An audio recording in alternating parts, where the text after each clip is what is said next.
Okay, so back we are. So in your single crochet, typically when you start a row, you're going to skip stitches, and those stitches skipped are going to be considered your first stitch of your next row. So for a single crochet, I tend to lean on the side of, I like it to have a little bit more loop than not enough loop. So I would say at least in the second one, some people feel confident to go in the third one. Now let me show you what I'm talking about.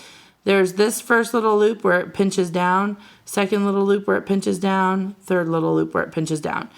You are going in under the bottom swoop right there where that little space of skin is showing. So you push your hook in, you yarn over, you pull up. So you're going to have 2 loops on your hook. At this point, do not take the first one through the second one. Yet again, something my kiddos do on a daily basis. You need to yarn over and you need to go through both. Now, what this will have, I'll do another one and then we'll see it again. So in the loop, which is right there, pull up. And I like to keep it horizontal like a book. Yarn over, go through 2. I'm wondering if the focus problem is because I have so much crap in the background. Oh, yeah, I tell you.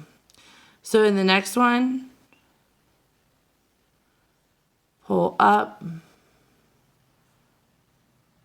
yarn over, through 2. Now the general rule of thumb, one of them in crochet, is that when you are yarning over, you always yarn over and you go through 2. It's kind of an old school rule.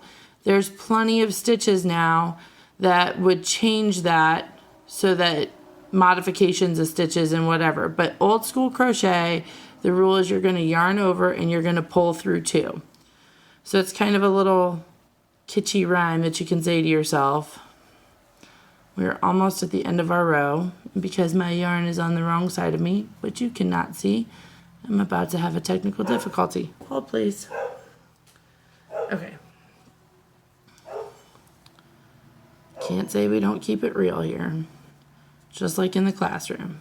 God knows what's about to happen. Now this one's always the little problem child because it sometimes tightens up like that. Sometimes you can just leave it and forget it. I'm super relaxed about my crochet, but this is exactly why you should never pull them tight because it's really hard to get the hook in. You could do it, but that's not enjoyable to crochet like that all the time. And then pull. So I yarned over. You can't see it because it keeps auto-focusing. Pull it through, which is also kind of a, man, Mr. Moss, this is a terrible tutorial video you just made. There we go. Yarn over through 2. Now, 1 row completed. What you're going to see, if it would ever focus, there we go. See the little V that's created? 1, 2, 1, 2. That means it's done correctly. And at the top of each V is a hole where your next stitch is going to go. At the end of the row, remember how we skipped 2 over here? Well, you're going to chain 2 to make your next row. So 1, 2, that bad boy counts as your first stitch, and you're going to turn. Do not go in this first one because these 2 count as your first stitch. So in the next hole, pull up, yarn over through 2, in the hole, pull up, yarn over through 2, in the hole, yarn over, pull up, yarn through, pull through 2, all the way back across. Now, what's going to happen, for those of you who feel like you can rock out this single crochet, and I'm going to straight up tell you, the more practice, the better your gauge is going to get, the more consistent your stitches are going to get.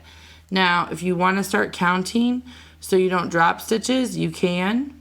So you would be counting the loops. So this would be 1, 2, 3, 4, 5, 6, 7, 8, 9, 10.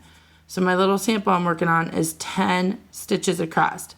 So what I'm going to do right now is I'm going to dip out. When I come back, for those of you who want to do the next segment, it's going to be double crochets. Got it? Cool. See you in a minute.